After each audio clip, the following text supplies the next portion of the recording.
नमस्कार दोस्तों, टॉपर 16 के यूट्यूब प्लेटफॉर्म पर आपका स्वागत है।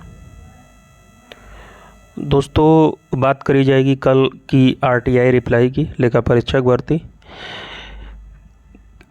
कितने फॉर्म सबमिट हुए, परीक्षा कब तक होगी, कोर्ट केस की क्या क्या फ्यूचर है, और एएसओ भर्ती के बारे में बात करी जाएगी, लोअर की भर्ती के बारे में बात करी जाएगी, और लेखपाल डीबी के बारे में बात करी जाएगी। ठीक है, तो सबसे पहले बात करी जाएगी दोस्तों लेखा परीक्षक भर्ती के बारे में। तो जी हाँ, आरटीआई का दोस्तों कल का रिप्लाई आ चुका है, आप लोग देख लिए होंगे। ये हमारी टीम का ही आरटीआई का रिप्लाई है और ये 5 अगस्त को लगाया गया था, जिसमें आप लोग देख रहे होंगे कि 6,597 मतलब करीबन 6600 विद्यार्थियों ने इस फॉर्म को सबमिट करा है फाइनल। और शुरू में तो इतना ज़्यादा रजिस्ट्रेशन नंबर दिखा रहा था कि लड़के एकदम परेशान थे कि सर 70,000 रजिस्ट्रेशन हो गया, 65,000। अंतिम दिन रजिस्ट्रेशन 73,000 समथिंग था। तो लड़के बहुत परेशान थे। उसमें से कुछ यूट्यूबर 65 कट ऑफ बता दिए थे और लड़के बहुत परेशान थे। 65 कट ऑफ दोस्तों कभी जानी ही नहीं थी। अगर केवल बीकॉम भी रहता ना, ओ लेवल नहीं रहता, बीकॉम भी रहता तब भी 50 नंबर से ऊपर नहीं जाती। बीकॉम के कैंडिडेट केवल भरते हैं ना। तो ये मान के चलिए कि अब तो आप लोग सेटिस्फाई हो गए होंगे कि सभी लोगों को मौका मिलने जा रहा है। अब ये दिमाग से निकाल दीजिए जो रोज़ रोज़ आप मैसेज कर रहे थे कि 40,000 फॉर्म, 45,000 फॉर्म, 30,000 फॉर्म। हमारी 1 महीने पहले की वीडियो आप देखेंगे, हमने बोला है 7,000 से नीचे फॉर्म है। कई वीडियो में हमने बताया है कि 7,000 से नीचे फॉर्म है, टेंशन फ्री होकर आप लोग तैयारी करिए। तो अब ये दिमाग से निकाल दीजिए कि हम शॉर्ट लिस्टेड हो रहे हैं कि नहीं। जिनके भी पॉजिटिव अंक है, मतलब 1 नंबर से ऊपर, वो परीक्षा में बैठ रहे हैं। ठीक है, और ये भी बच्चों की क्वेरी थी कि सर इसमें 6500 फॉर्म पड़े हुए हैं, तो इसमें कितने लीगल हैं, कितने इलीगल हैं। तो आपको बता दूं, इसमें से 2 से 2,500 ओ लेवल हैं और समकक्ष डिग्री के हैं। ठीक है, 2 से 2,500 कैंडिडेट्स इसमें लीगल हैं दोस्तों। ठीक है, तो एक सीट पे आपके मान के चलिए कि 4 से 5 बच्चे हैं। उस हिसाब से अपनी तैयारी करते रहिए। और दूसरी सबसे ज़्यादा क्वेरी आई है कि परीक्षा इसकी कब तक होगी। तो परीक्षा इसकी दोस्तों दिसंबर जनवरी मान के चलिए, दिसंबर जनवरी मान के चलिए। अगर सब कुछ सही रहा, आयोग थोड़ा सा फास्ट रहा, तो दिसंबर, नहीं तो जनवरी फरवरी तक ये एग्ज़ाम जा सकता है। ठीक है, और अगला सबसे ज़्यादा क्वेरी जिस बात की आ रही है कि कोर्ट केस का क्या मैटर है इसमें। तो आपको बता दूं कि कोर्ट केस जो चल रहा है, इस पे आपको ध्यान नहीं देना है, क्योंकि कल हमने एक सीनियर एडवोकेट से इस भर्ती के संबंध में सारे जो दस्तावेज़ थे सब सबमिट उनको किया था। उन्होंने देखा, उन्होंने बताया कि ऐसा तो मैटर पहले भी आया हुआ था न्यायालय में, तो उनको ये मैटर पूरा पता था। और एक वो बात करने लगे थे इससे पहले वाली जो अकाउंटेंट भर्ती थी उसकी। तो हमने बोला हाँ, इससे पहले 16 वाली भर्ती का मैटर अभी 18-19 में क्लियर हुआ। तो कहते कि इसका कोई फ्यूचर नहीं है, और जो आयोग चाहेगा उसी के अनुसार कार्य होगा। और इसमें न्यायपालिका भी उनका साथ देगी, क्योंकि विभाग कार्मिक विभाग की नोटिस के अनुसार विभाग अपनी नियमावली तय करने का, अपनी योग्यता निर्धारित करने का पूर्ण अधिकार है। ठीक है, तो कोर्ट केस से डरना नहीं है, आप लोग अपनी तैयारी करते रहिए। ठीक है, और जल्द ही जो एग्ज़ाम डेट कमीशन द्वारा डिसाइड करी जाएगी, आपको इस चैनल के माध्यम से बता दी जाएगी। और दूसरी कल सबसे ज़्यादा वायरल न्यूज हुई थी कि नई एएसओ भर्ती की आरटीआई रिप्लाई का। ठीक है, तो इसमें बच्चे सबसे ज़्यादा मैसेज कर रहे थे कि सर परीक्षण चल रहा है, बहुत जल्द विज्ञापन आएगा। तो आपको बता दूं दोस्तों कि हम आपको 2-3 आरटीआई और दिखाएंगे, 1 साल पहले की, जिसमें सेम रिप्लाई यही आया है कि अध्याचन प्राप्त हो चुके हैं, परीक्षण का काम चल रहा है, बहुत जल्दी विज्ञापन जारी किया जाएगा। अभी मई में रिप्लाई आया था असिस्टेंट अकाउंटेंट का कि अध्याचन प्राप्त हो गए हैं, परीक्षण का कार्य चल रहा है, बहुत जल्द विज्ञापन जारी किया जाएगा। तो आयोग इस तरह का रिप्लाई देता है कि दोनों तरफ की बातें उसमें सत्य हो जाए, ठीक है। और कमीशन है, आज नहीं कल किसी न किसी प्रकार के वहाँ अध्याचन पहुँचते ही हैं।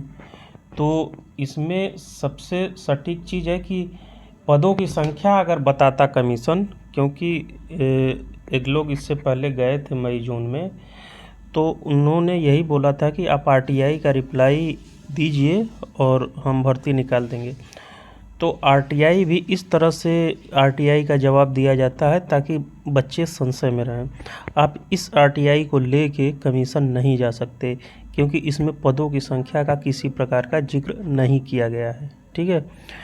तो इस ऐसे वैसे आरटीआई के चक्कर में अपनी ये मत करिए कि ये होगा वो होगा। तो आरटीआई पे आप उतना 100% भरोसा नहीं कर सकते दोस्तों। लेकिन एक बात सत्य है कि अध्याचन कमीशन के पास है और इसमें आयोग की क्या मंशा है, कब तक विज्ञापन निकालने की तैयारी में है, कि पेट तेईस से निकालेगा, ये अभी कंफर्म नहीं है, ठीक है। क्योंकि ऑलरेडी 3-4 भर्तियां पाइपलाइन में हैं जो कमीशन की वरीयता में है। उसके बाद वो एएसओ के बारे में सोचेगा। सबसे बड़ी चीज़ कि एएसओ भर्ती निकलने में विभाग का बहुत बड़ा हाथ होगा। अगर विभाग इनको लगातार रिमाइंडर लगाता रहे अपने तरफ से, तो हो सकता है इस पे काम और परीक्षण का काम शुरू हो जाए और भर्ती आपको नवंबर-दिसंबर तक पेट की वैलिडिटी समाप्त होते होते देखने को मिल जाए। तो इस तरह के प्रयास करे जाएँ तो ज़्यादा बेहतर रहेंगे। और अगली न्यूज़ है दोस्तों, एएसओ 2019 रिजल्ट के बारे में सबसे ज़्यादा क्वेरी आ रही थी कि इसके रिजल्ट में क्यों लेट किया जा रहा है। तो हम आपको अपने पुराने वीडियो में भी बताए हुए हैं कि इसमें लेट होने का सबसे बड़ा रीज़न आपकी डिग्री डिप्लोमा का मैटर है, जो अभी तक क्लियर नहीं हो पाया है। और वो जब तक क्लियर नहीं होगा तब तक इसका रिज़ल्ट नहीं जारी किया जाएगा। इसमें सुनने में आया है कि जो कमेटी बनी हुई थी उसने अपना डिसीजन आयोग को नहीं दिया है। हाँ, ये भी सुनने में आ रहा है कि जो कमेटी है विभाग से पत्राचार कर रही है इस संबंध में कि डिग्री डिप्लोमा का मैटर किसी तरह सॉल्व करके इसका रिज़ल्ट जारी कर दिया जाए, क्योंकि फीडिंग का काम पूरा हो चुका है, रिज़ल्ट पूरी तरह से तैयार है, बस अनुमति और कमेटी की रिपोर्ट की देरी है। जैसे ही रिपोर्ट आएगी क्या लेना है क्या नहीं, तुरंत रिज़ल्ट 1 हफ्ते के अंदर आउट कर दिया जाएगा दोस्तों। तो ये मान के चलिए कि रिज़ल्ट में किसी प्रकार का पेच नहीं है, बस कमेटी का डिसीजन जब तक आएगा नहीं तब तक रिज़ल्ट में किसी प्रकार का आगे कार्यवाही बढ़ने वाली नहीं है दोस्तों, ठीक है। तो इंतज़ार करिए, 1-2 दिन में कोई ना कोई न्यूज़ इस पे मिलने वाली है, यही कमीशन से पता चला है, ठीक है। और अगली क्वेरी सबसे ज़्यादा है जिस भर्ती के लिए, वो एजीटीए है। एजीटीए के विद्यार्थी लगातार मैसेज कर रहे हैं, सर क्या ये भर्ती पेट 22 से आएगी कि पेट 23 से जाती दिख रही है। तो आपको बता दूं कि ये भर्ती पेट 22 से आएगी और इस पे कार्य चल रहा है, विभागों का पत्राचार इस पे चल रहा है। जैसे ही इस पे डिसीजन अंतिम लगता है, क्लियर होता है, तब तुरंत आपका विज्ञापन जारी कर दिया जाएगा दोस्तों, ठीक है। तो एजीटीए के विद्यार्थियों से यही कहेंगे कि थोड़े दिन और धैर्य रखिए, प्रक्रिया अंतिम चरण में है। जैसे ही इस पे अंतिम मुहर लगती है आपको बता दिया जाएगा और उसके विदिन 1 वीक आपका विज्ञापन जारी कर दिया जाएगा दोस्तों, ठीक है। और अगली क्वेरी है कि नई लोअर वैकेंसी, इसमें मैसेज कर रहे हैं विद्यार्थी कि लोअर भर्ती किसी तरह सर निकलवाइए। तो आपको बता दूं कि लोअर की भर्ती पे कमीशन खुद कार्य कर रहा है, इसमें हम लोगों को किसी प्रकार का प्रयास करने की आवश्यकता नहीं है। यही इंटरनल न्यूज़ मिली है कि लोअर की भर्ती 100% इसी पेट से आएगी, कुछ पद और कुछ पद अगले पेट से। ठीक है। तो 500 से 600 करीबन पदों की संख्या हो सकती है अगर लोअर की भर्ती इस पेट से आती है। ठीक है। तो यही जानकारी मिली है कि इस पे काम इंटरनल चल रहा है। विभाग जिस विभागों का दियाचन पहुंचा है, परीक्षण का कार्य उस पे चल रहा है और इसमें कमीशन सकारात्मक भी है इस भर्ती को निकालने के लिए। ठीक है। और सबसे बहुप्रतीक्षित भर्ती लेखपाल डीवी स्किप अभियान। तो लेखपाल डीवी आपका कल से स्टार्ट हुआ था और इसमें स्किप करने वाले विद्यार्थियों की संख्या काफ़ी कम देखने को मिली। तो आप लोगों से हमारी टीम और की यही गुजारिश है कि जो भी विद्यार्थी कहीं चयनित हैं और जिनको लेखपाल की नौकरी नहीं करनी है, कृपया करके डीवी स्किप में सहयोग करें, क्योंकि ये इस भर्ती से कितने लोगों का भविष्य है, कितने लोगों का भविष्य इसमें है। और करीबन 700 विद्यार्थियों को कल बुलाया गया था और 100 से 150 विद्यार्थी स्किप करे थे, मतलब 550 से 600 विद्यार्थी कल प्रेजेंट थे। एक्यूरेट डेटा तो नहीं मिल पाया है, जैसे ही आज का डाटा मिलता है आपको बता दिया जाएगा। तो ये न्यूज़ थी दोस्तों, जुड़े रहिए टॉपर्स वाला के साथ। मिलते हैं अगले वीडियो में, तब तक के लिए धन्यवाद।